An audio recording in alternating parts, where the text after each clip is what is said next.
बच्चों, आज हम डीएवी क्लास 7 पाठ नंबर 8 एवरेस्ट की चुनौती के जितने भी प्रश्न हैं सबके उत्तर को आज हम करेंगे। तो चलिए शुरू करते हैं। पहला प्रश्न है, संसार के सबसे ऊंचे पर्वत शिखर को किस किस नाम से पुकारा जाता है? उत्तर है, संसार के सबसे ऊंचे पर्वत शिखर को माउंट एवरेस्ट के नाम से पुकारा जाता है। एवरेस्ट को तिब्बत में चोमोलुंगमा और नेपाल में सगरमाथा कहा जाता है। प्रश्न नंबर 2, लेखक को सांस लेने में कठिनाई क्यों होने लगी? उत्तर है, लेखक के बूट में कील लगी हुई थी।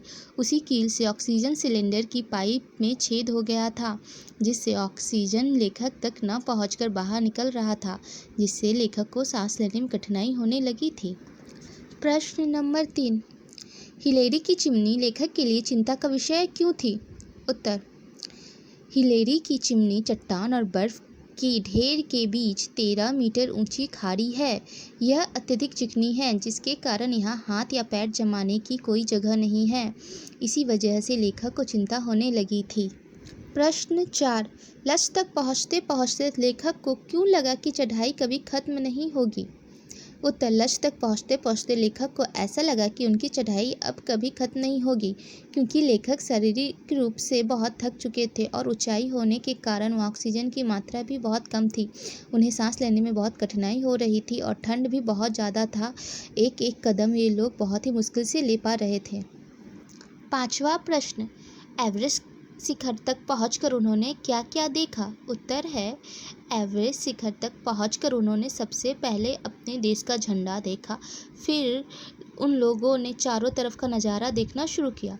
उत्तर में तिब्बत का पठार, दक्षिण में भारत के मैदान देखा। उन्होंने आईने की तरह चमकता और सवेरे की धुंध में तैरता थ्यांग बोचे मठ भी देखा।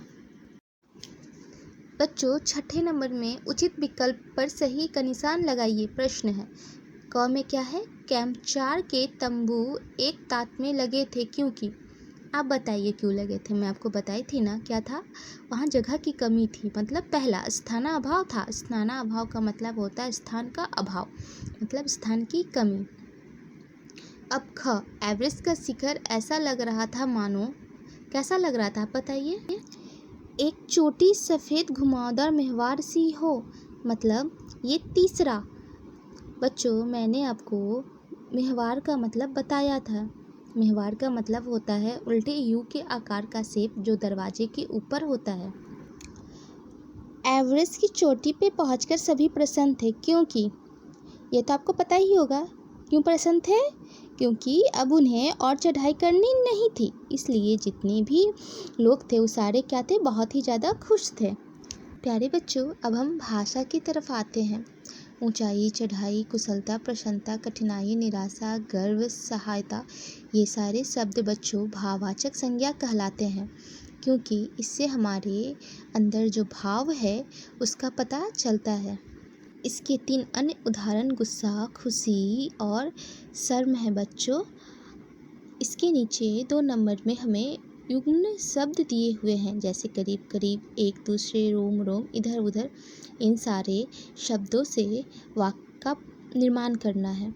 बच्चों, मैं आपको इसके बारे में कल बताऊंगी, या आप इसे करके मेरे डिस्क्रिप्शन में भेजिए। Thank you.